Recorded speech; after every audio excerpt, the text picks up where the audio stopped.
भूतिया पार्लर। यह कहानी एक रहस्यमय पार्लर की है जो शहर से थोड़ी दूर वीराने में स्थित था। इस पार्लर के बारे में लोगों के मन में कई अफवाहें थीं।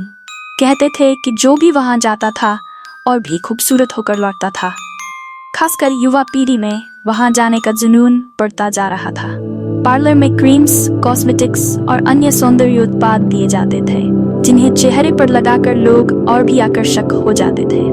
लोग धीरे धीरे उस पार्लर के प्रति इतने दीवाने हो गए कि उन्हें खूबसूरत बनने का एक अजीब सा फितूर सवार हो गया था।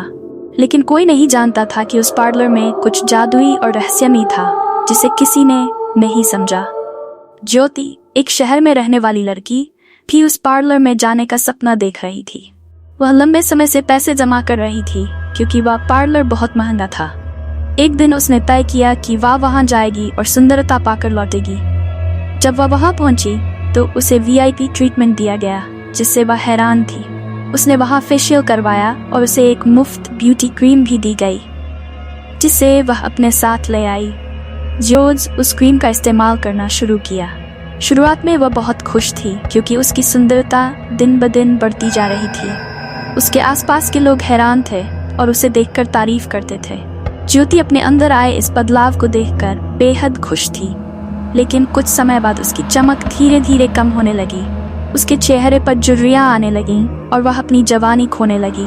इससे ज्योति बेहद परेशान हो गई और फिर से उस पार्लर जाने का फैसला किया। जब ज्योति दोबारा उस पार्लर पहुंची तो वहां का नजारा देखकर उसके होश उड़ गए। अंदर का माहौल पहले से भी ज्यादा अजीब हो चुका था।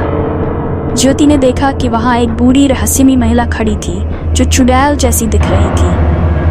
उसकी आंखें अजीब तरीके से ज्योति को घूर रही थी। ज्योति ने घबराते हुए पूछा, मेरे साथ ये क्या हो रहा है? मैंने तो सुंदरता पाने के लिए पैसे दिए थे लेकिन अब मेरी सुंदरता खत्म हो रही है। वह महिला खतरनाक हंसी हंसते हुए बोली, तुम्हें जो मिला वो वही था जो तुम चाहती थी, लेकिन उसकी कीमत भी चुकानी पड़ती है।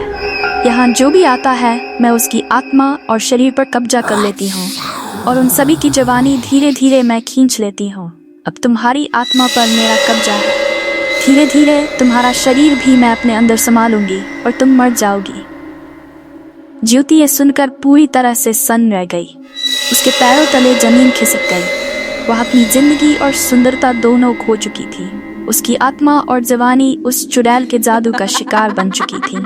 पार्लर से बाहर निकलने के बाद ज्योति का शरीर धीरे धीरे कमजोर होने लगा और कुछ ही दिनों में उसकी जान चली गई।